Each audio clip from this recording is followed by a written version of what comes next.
نبی کے بتائے ہوئے احادیث کے مطابق زندگی نہیں، تو جب ہماری زندگیاں دنیا کے لوگوں کی جیسی ہیں، ہماری زندگیاں دنیا رول ماڈل ہے، ہماری زندگی دنیا کی آشائشوں پر ہے، ہماری زندگی کی جو آماج گاہ ہے یہ ساری سب کچھ ہماری زندگی ہے، تو جب ہماری ساری چیز زندگی ہے، قرآن سے دوری ہے، احادیث سے دوری ہے، نبی سے دوری ہے، قرآن پر عمل نہیں، احادیث پر عمل نہیں، نبی کے بتائے ہوئے احکامات پر عمل نہیں ہے، تو یہ ہماری ہے ذلت و رسوائی ہماری زندگیوں کا مقدر بنا دیا گیا ہے۔ آج ہم پستی کے اندر ہیں، آج ہم ذلیل و خوار ہیں، ذلت و رسوائی ہماری مقدر بن چکی ہے۔ وجہ کیا ہے؟ دین اسلام سے دوری ہے، قرآن سے دوری ہے، قرآن کے فرامین سے دوری ہے، نبی سے محبت نہیں، نبی سے دوری ہے، نبی رول ماڈل نہیں ہے۔ میرے بھائیو، اصل دین اسلام کی طرف پلٹ آؤ، جو فطرت پر دین اسلام ہے اس دین اسلام کی طرف پلٹ آؤ۔ میرے بھائیوں، وہی دین اسلام ہے اور قرآن مجید کو ترک کرنا ہے۔ میرے بھائیوں، قرآن مجید کو آج ہم نے چھوڑ دیا ہے، قرآن مجید پر عمل نہیں ہے، اور خصوصاً جو آج ہمارے تعلق سے، ہمارے امت مسلمہ کے تعلق سے، دین اسلام کے تعلق سے ہیلا سازیاں ہیں، بہانے ہیں، طرح طرح کی آزمائشیں، اعلانیہ گناہ ہیں، کفار کی مشابہت ہے، یہ سود کا لین دین ہے، اور جہاد فی سبیل اللہ کو ترک کر دینے سے ذلت مسلط ہے۔ آج ہمارے نوجوانوں کے رول ماڈل کون ہے؟ یہود و نصارہ ہیں۔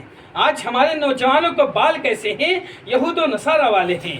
جب ہم اپنے نبی کی اسوہ پر عمل نہیں کریں گے، اپنی نبی کو اپنے زندگی کے اندر رول ماڈل نہیں مانیں گے، اپنی زندگی کے اندر لوگوں کو، دنیا کے ان لچے اور لفنگوں کو اپنی زندگی کا رول ماڈل مانیں گے، تو ہماری زندگیوں کے اندر عذاب الہی آئے گی۔ ہم اللہ رب العزت کے پکڑ میں آئیں گے۔ جب اللہ رب العزت کے پکڑ میں آئیں گے تو ہمارے گھر تباہ و برباد ہوں گے، ہمارے کاروبار ٹھپ ہوں گے، ہماری زندگیاں تباہ ہوں گی، ہم تہس و نہس برباد ہو جائیں گے، ہم لوگوں کے سامنے شکایتیں کرتے پھر رہے ہوں گے۔ لیکن ہمارا نوجوان یہ ہے، ہمارا بیٹا یہ ہے، ہمارا بھائی یہ ہے، ہمارا خاندان یہ ہے، ہمارا لاڈلا یہ ہے، کفار کی مشابہت کرتا ہے۔ ارے بچہ ہی تو ہے، یہود و نصارہ کی مشابہت کرتا ہے، ارے بچہ تو ہے، آگے سدھر جائے گا۔ ہماری زندگیاں ایسی ہے کہ ہم یہود و نصارہ کی زندگیوں کو اپنا الہی عمل بنا چکے ہیں۔ ہمارا زندگی یہ ہے کہ ہم زندگی کا ایک ایک لمحہ یہود و نصارہ کی زندگیوں پر گزار رہے ہیں، ان کی مشابہت میں گزار رہے ہیں۔ جب ہماری زندگیاں ایسی ہیں، ہم مشابہت اختیار کر رہے ہیں، نبی سے دور ہو چکے ہیں، نبی سے محبت نہیں ہے، نبی کے لیے سر کٹانے کو تیار ہیں لیکن نبی کے فرامین پر عمل کرنے کو تیار نہیں، اللہ کے لیے سر کٹانے کو تیار ہیں لیکن اللہ کے لیے مسجدوں میں سر کو جھکانے کو تیار نہیں ہے۔ کیا ہو گیا ہے مسلمانوں کو؟ آج وجہ کیا ہے؟ اپنے دین اسلام کی طرف آؤ، اپنے دین اسلام کی طرف پلٹ آؤ، قرآن و حدیث کو اپنا دل سے لگا لو، قرآن و حدیث پر عمل کرنا شروع کر دو، پھر وہی تم مسلمان بن جاؤ گے جو 1450 سال پہلے کے صحابہ کرام رضوان اللہ علیہ وسلم۔ میرے بھائیو، آج وجہ کیا ہے؟ ہمارے ذلت و رسوائی کا، پسپائی کا۔ آج ہمارا مسلمان ہے، ہمارا معاشرہ سود کا لین دین ہے، ہفتے پہ موبائل ہے، گھر ہے، کاروبار ہے۔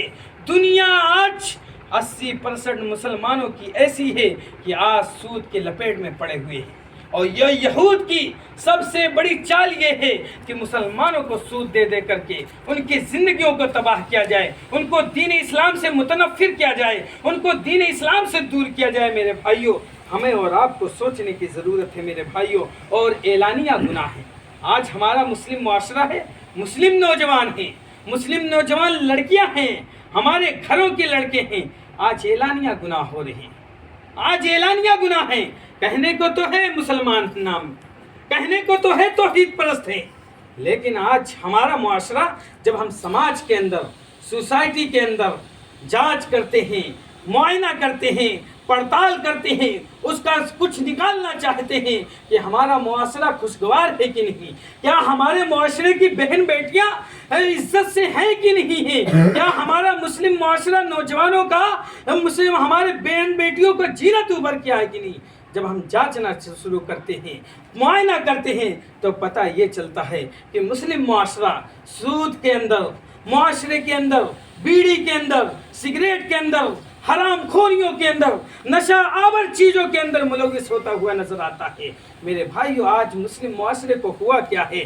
جب اللہ رب العزت کے عذاب الہی سے بچنا ہے، اس کے پکڑ سے بچنا ہے، اس کے گرفت سے بچنا ہے، تو ہمیں ذکر اللہ کرنا پڑے گا، اللہ رب العزت کی حمد و ثنا کرنے پڑیں گے، اس کی بڑائیاں بیان کرنے پڑیں گے، اس کے کلمات کو، سبحان اللہ والحمدللہ اللہ اکبر کو اپنے اس کالے کلوٹے دل کے اندر، سیاہ دل کے اندر گناہوں کی آماج گاہ کو ہٹا کر کے اللہ رب العزت کے ذکر کو اس دل کے اندر ابھارنا ہوگا، اس دل کے اندر رکھنا ہوگا، اپنے دماغوں کے اندر دنیا کی رنگینیوں کو ہٹا کر، دنیا کی آسائشوں کو ہٹا کر کے، دنیا کی یہ فطرت اور بے پناہ محبت کو چھوڑ کر کے اللہ رب العزت کے کلمات کو اپنے دماغوں کے اندر بٹھانا پڑے گا میرے بھائیوں۔